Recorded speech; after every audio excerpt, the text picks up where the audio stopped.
말씀 신약성경 디모데전서 5장 1절에서 8절까지 말씀을 교독하도록 하겠습니다.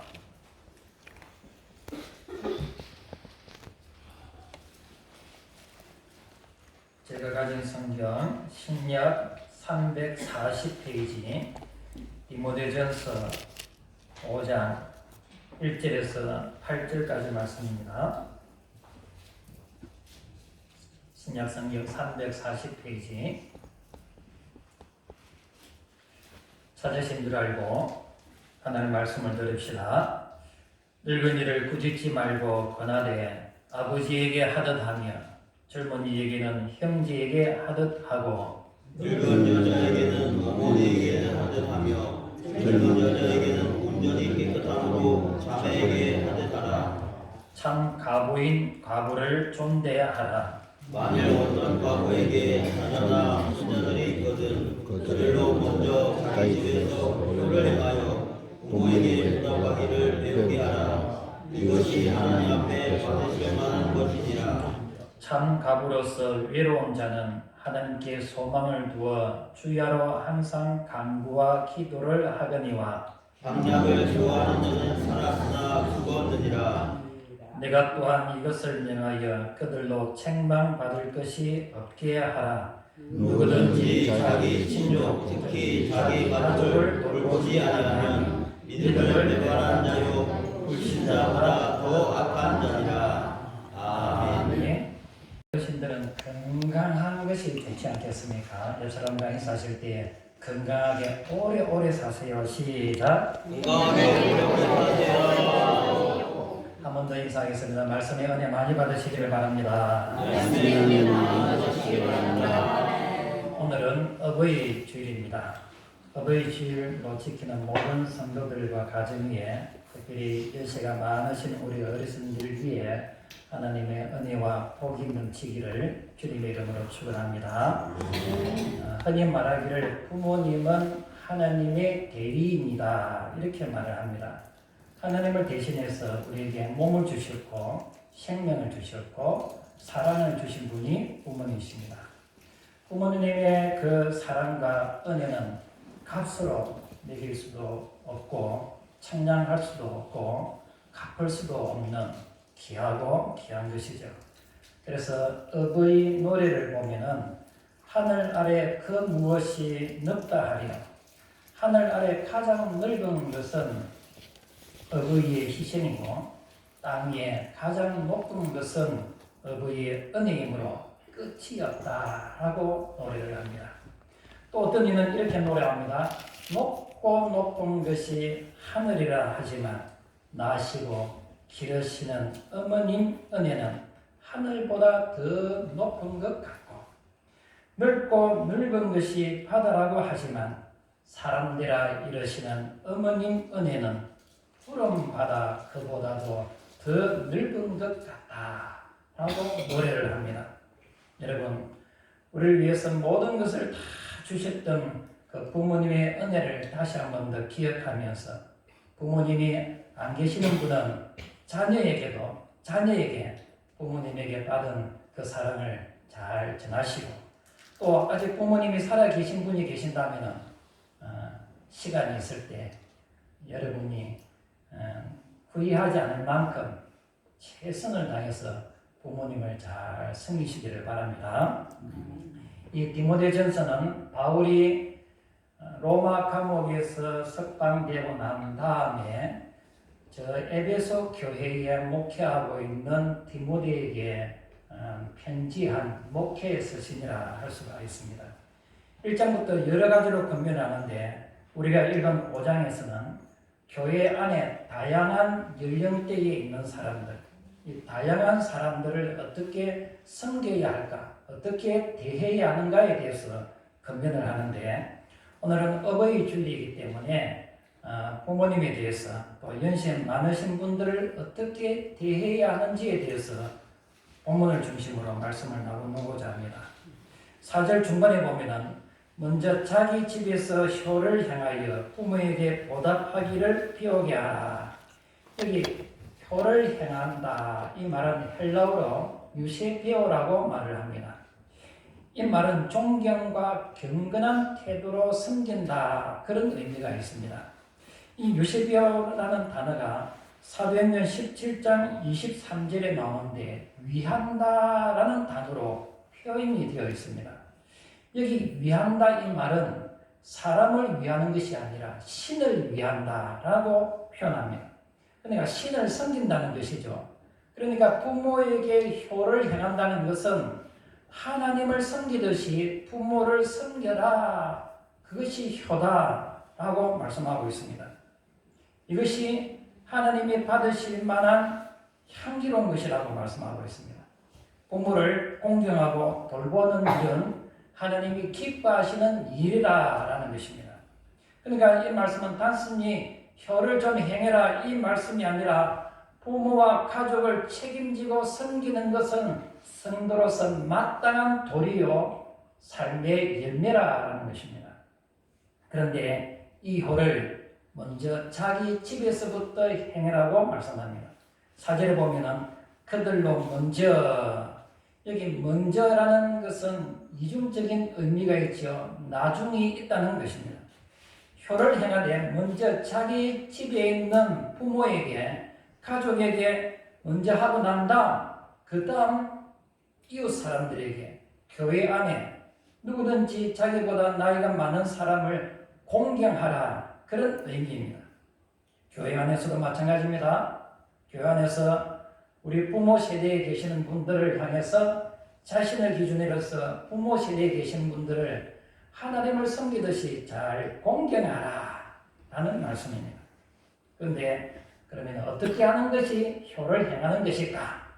고민이 되지 않습니까? 효를 행하라. 어떻게 해야 효를 행하는 것인지 본문을 통해서 4가지로 살펴보겠습니다. 왜 4가지냐? 고민을 해봤습니다. 여러분, 불효자를 뭐라고 말하지요? 예, 불효자로 말합니다. 죄송합니다. 근데 또 우리는 경상도 사투리인지는 모르겠지만 뭐가 없다 할 때 뭐가 없다고 말합니까? 싸가지가 4가지가 없다. 예. 이 4가지가 없으면 불효자입니다. 그래서 이 4가지를 갖추기 위해서 4가지로 말씀을 드릴까 합니다.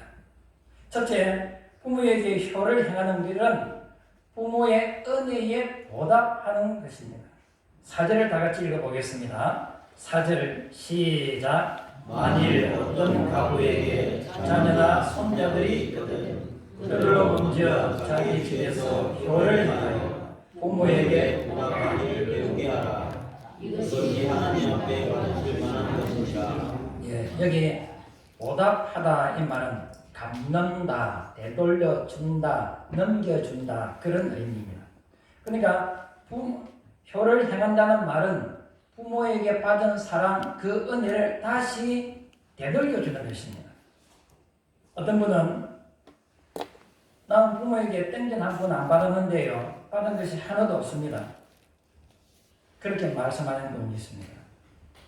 그러면 질문 드리겠습니다. 나는 누구를 통해서 태어났습니까? 예, 부모님을 통해서 태어났습니다. 부모님에게 이 육신을 받았고 생명을 얻었습니다. 우리가 부모님으로부터 생명을 받았다면 효를 행한다는 것은 부모에게 되갚는 것이죠. 부모님에게 이 생명을 얻었다면 부모님에게 생명을 되돌려 드리는 겁니다. 부모를 위해서 죽으라 이 말씀도 되겠지만 부모를 위해서 생명을 바칠 정도로 그만큼 부모를 섬기라 라는 의미입니다. 어떤 분은 아이고 부모님이 잘해야 내가 대접을 잘하죠. 그렇게 또 반문하는 분이 있습니다.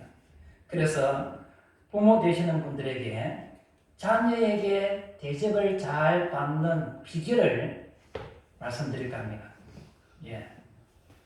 부모에게 대접을 잘 받는 비결 몇 가지 말씀드릴까 합니다. 첫째, 잔소리보다 득담을 하시기를 바랍니다. 무엇보다 무엇을 하라고요?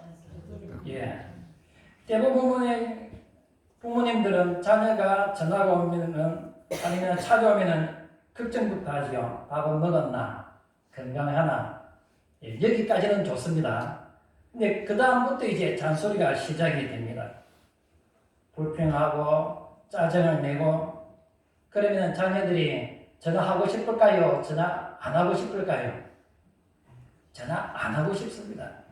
예. 여러분 대부분의 성도들이 이제 부모 입장이다 보니까 자녀의 입장을 전혀 모르시는 것 같은데, 예, 저만 해도 부모님 자녀 입장이고 저는 낀 세대가 아니겠습니까? 부모님도 계시고 이제 자녀들도 있고 이제 우리 비슷한 연령대에 있는 사람들 이야기를 들어보면은 나이 80이 넘고 90이 넘은 부모에게 전화를 합니다. 그래 잔소리가. 제 백부님 집에 가면은 결혼하기 전인데도 백부님 집에 가면은 2시간 동안 무릎을 꿇고 훈시를 듣습니다. 약자가 없습니다. 무릎을 안 꿇을래야 안 꿇을 수가 없습니다. 그냥 자동으로 무릎을 꿇게 되어 있습니다. 그래서 2시간 동안 무릎 꿇고 훈시를 듣습니다. 사촌들 이야기를 들어보니까 백부님께 종아리를 맞은 세대와 맞지 않은 세대로 나누지더라고요. 백부님이 잘못하면 조카들을 종아리 때리고, 그러니까 그 사촌들이 다 백부님 집에 가기를 꺼려합니다. 그럼 어떻게 됩니까? 자녀들이 온다든지 전화가 오면은 자식 키우고 산다고 고생이 많지, 힘들지, 잘 견뎌줘서 고맙다. 그래 격려를 해야 되는 거예요. 저는 우리 아이들에게 간혹 이런 말을 합니다. 네가 내 아들로 태어나준 것에 대해서 너무 감사하다. 네가 내 딸로 태어나준 것에 대해서 너무 감사하다. 그러면 또 전화하고 싶고 또 오고 싶은 겁니다. 둘째, 자녀를 어른으로 인정해 줘야 합니다. 따라합시다. 자녀를 어른으로 인정해 주자. 부모의 눈에는 자식이 어린 아이처럼 보입니다. 나이가 70이 되어도 어린 아이처럼 보이는 것 같습니다. 하지만 자녀도 자기의 무게를 지고 살아가고 있습니다. 그런데 계속해서 어린아이 취급합니다. 너는 왜 그러냐? 내가 시키는 대로 해라. 이러면 관계가 점점 어려워지는 것이죠. 이제는 가르치기만 하는 부모보다도 들어주는 부모가 되어야 됩니다. 세 번째, 고집보다는 따뜻함이 공경을 부릅니다. 고집을 내려놓으시고 따뜻하게 맞아주십시오. 나이가 들면 삶의 경험이 있다 보니까 잔소리가 많아지고 경험이 신념이 되고 나중에는 고집으로 됩니다. 그렇기 때문에 가능하면 자녀의 말을 수용해 줄 알아야 됩니다. 어른들은 경험은 많지요. 그러나 방법은 구식입니다. 잘 들으십시오. 어른들은 경험은 많지만 방법은 구식입니다. 그런데 그 방법으로 이 시대에 먹힙니까? 안 먹힙니다. 반대로 젊은 사람들은 경험은 적지만은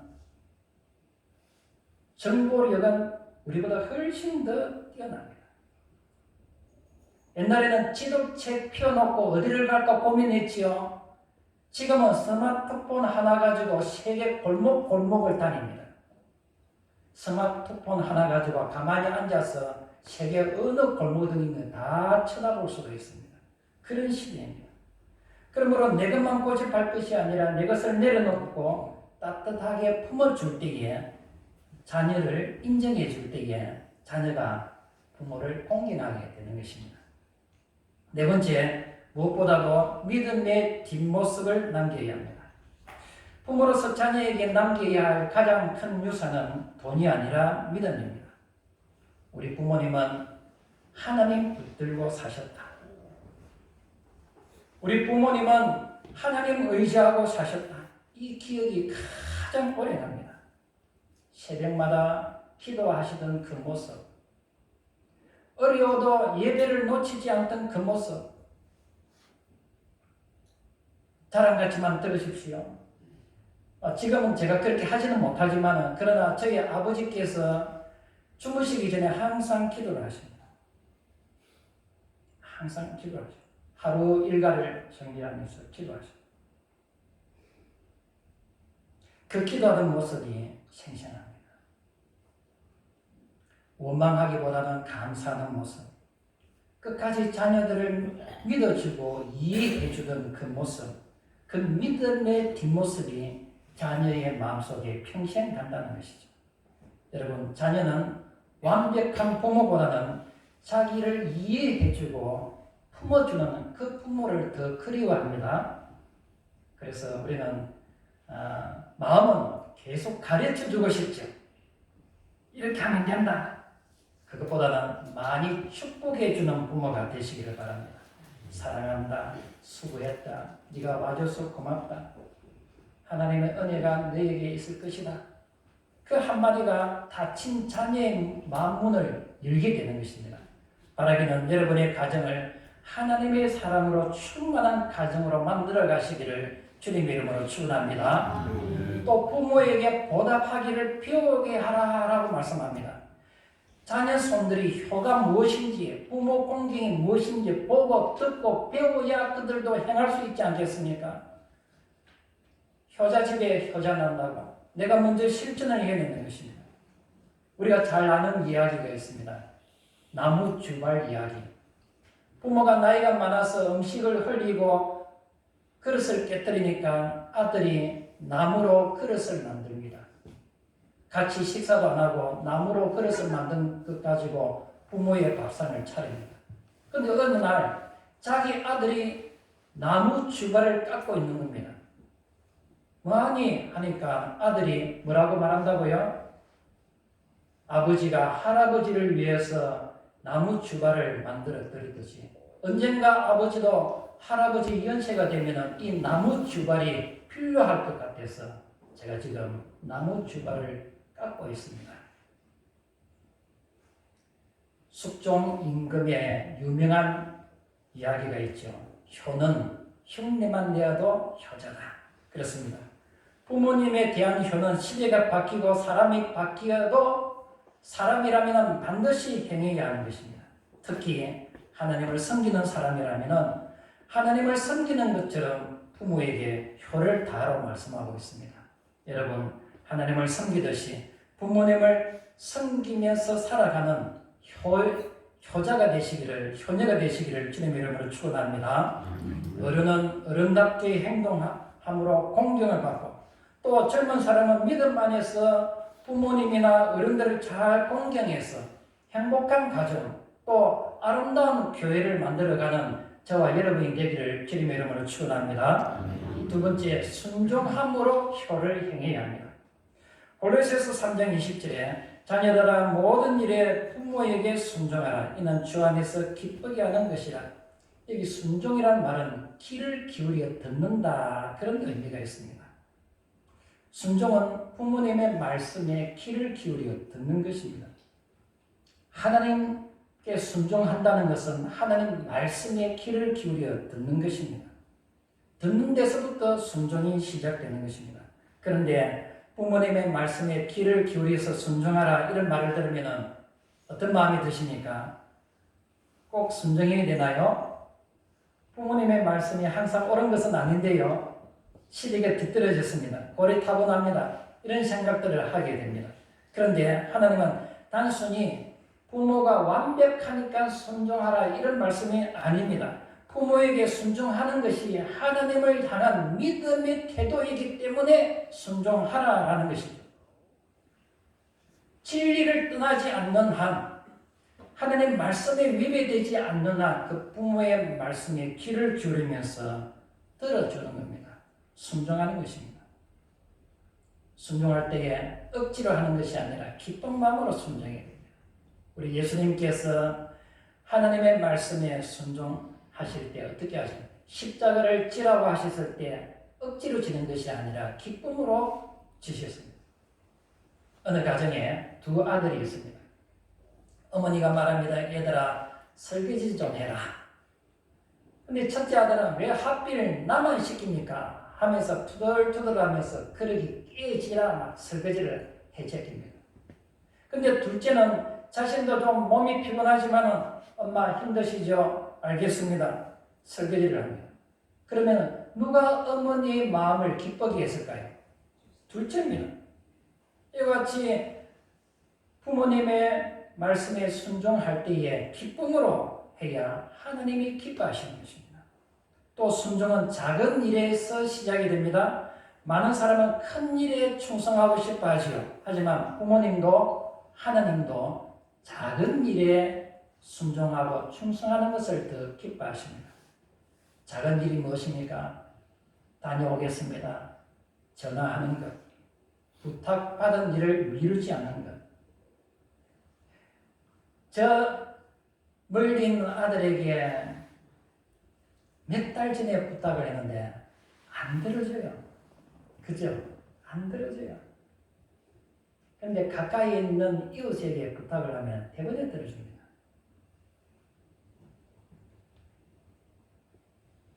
부모가 부탁한 거 들어주는 것. 부모님의 말씀을 끝까지 듣는 것. 짜증내지 않고 부드럽게 대하는 것. 이런 작은 태도가 공경인 것입니다. 공경은 존댓말을 쓰는 정도가 아니라 그 상대방을 귀하게 여기는 태도, 그것이 공경의 시작이죠. 예전에도 말씀을 드렸듯이 우리가 다른 사람에 대해서는 예의를 갖춰서 말을 합니다. 공손하게 말합니다. 그런데 우리 가족을 향해서 말할 때는 어떻게 합니까?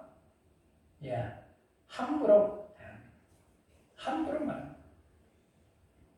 우리 가족 간에도 또 성도들 간에도 공손하게 말하는 이 작은 하나가 실천될 때에 우리 가정이, 우리 교회가 더 은혜로운 공동체가 되는 것입니다.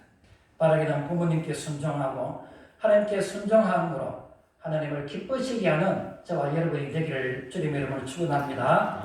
세 번째, 공경함으로 혀를 향할 수 있습니다. 에베소서 6장에 보면 내 아버지와 어머니를 공경하라고 말씀합니다. 여기서 부모를 공경한다 이 말은 여러 가지 의미가 있는데 높인다 그런 의미가 있습니다. 부모님이 힘이 없고 연료하고 가진 것이 없다 할지라도 배운 것이 적다 할지라도 좀 잘못을 했다 할지라도 부모님을 높여 드리는 것입니다. 그런데 부모가 연세가 들면 자녀들이 어떻게 합니까? 함부로 대합니다. 화를 낸다든지 부모가 말하면 그냥 딱 잘라서 말을 못하게 한다든지 그러면 아니 되겠죠. 또 공경한다는 말은 돌본다 이런 의미가 있습니다. 한 번씩 식사 대접하고 옷을 사드리고 용돈 드리는 그 정도가 아니라 함께 시간을 보내는 것입니다. 부모의 필요가 무엇인지를 잘 살펴서 그 필요를 채워드리는 것입니다. 나이가 들면 기동력이 떨어지죠. 총기가 흐려집니다. 그때 자녀가 부모님을 모시고 어디 가고 싶습니까? 무엇이 필요합니까? 생활에 필요한 것을 챙겨드리는 것입니다. 또 공경한다 이 말은 경외한다는 의미가 있습니다. 우리가 하나님을 경외하듯이 부모님을 존경하는 마음으로 높이고 잘 받들고 섬기라는 뜻입니다. 여러분, 신앙과 효도는 하나라는 사실을 기억해야 됩니다. 8절에 보니까 자기 친족을, 자기 가족을 돌보지 아니하면 불신자보다 더 악하다라고 말씀하지 않습니까? 그러므로 부모님을 잘 높이고 잘 돌봐드리며 섬기는 우리 성도가 되시기를 바랍니다. 네 번째, 마지막 네 번째, 기쁘게 함으로 혀를 향할 수 있습니다. 85세 이상 된 어느 노인이 40대 중반의 아들과 거실에 앉아서 이야기를 나눕니다. 근데 우연히 까마귀가 날아와서 창문 옆에 있는 그 나무 가지에 앉았습니다. 노인이 아들에게 물었습니다. 저게 뭐냐? 아들이 말합니다. 까마귀입니다, 아버지. 조금 있다가 다시 묻습니다. 저게 뭐냐? 아들이 말합니다. 아니, 까마귀라니까요. 조금 뒤에 또 묻습니다. 세 번째입니다. 저게 뭐냐? 아들이 짜증이 납니다. 글쎄, 까마귀라니까요. 그 아들의 그 짜증 섞인 그 말투가 아버지 마음속에 걸린 만큼 짜증을 냅니다. 그리고 다시 한 번 더 묻습니다. 네 번째죠. 저게 뭐냐? 아들이 어떻게 했을까요? 화가 납니다. 아니 까마귀라니까요. 도대체 몇 번을 말해야 알아듣습니까? 까마귀입니다. 그러자 아버지는 방에 들어가서 때 묻은 노트 한 권을 가지고 나옵니다. 펴서 아들에게 읽어보라고 합니다. 아들이 읽습니다. 거기에는 자기가 3살 때 이야기를 적어 놓았습니다. 오늘은 까마귀 한 마리가 창가에 날라와 앉았다. 어린 아들이 묻는다. 저게 뭐냐? 나는 까마귀라고 대답해 주었다. 그런데 아들은 연거푸 23번이나 똑같이 물었다. 나는 귀여운 아들을 안아주며 끝까지 다정하게 대답해 주었다. 까마귀라고. 아들에게 사랑을 준다는 것은 참 기쁜 것이다. 그렇습니다. 부모는 우리를 대하실 때에 귀찮게 여기지 않으시고 최선을 다해서 정성을 다해서 우리를 섬겨 주셨습니다. 그런데 설교하는 저도 참 후회가 많이 되지만은 우리가 부모님을 대할 때에 시간이 없습니다. 바쁩니다. 옛날 이야기 그만하십시오. 그러면서 말을 끊으시죠. 부모님을 기쁘게 해드리는 것. 조금만 생각하면 부모님의 마음을 기쁘게 해드릴 수가 있습니다. 잠언 23장 25절에 내 부모를 즐겁게 하며 너 낳은 어미를 기쁘게 하라. 어버이를 기쁘게 하는 것이 효를 행하는 것입니다. 부모는 자식이 잘 되면 본인이 잘 되는 것처럼 기뻐하시죠. 자기가 성공한 것보다도 더 기뻐하십니다. 막 자랑하고 싶습니다. 어느 가정에 자녀들이 고만고만하게 삽니다. 어버이날이 되어서 그동안 모아놓았던 돈 중에서 100만 원을 부모님께 드렸습니다. 부모님은 그걸 받고 얼마나 감사해하는지,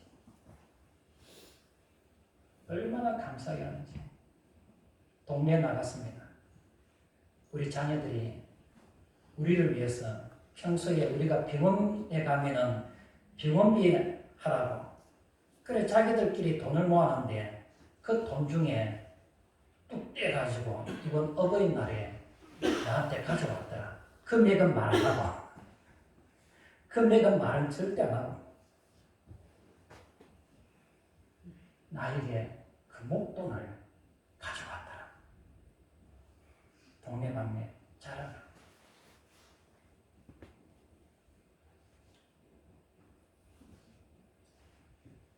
이런 이야기가 있습니다.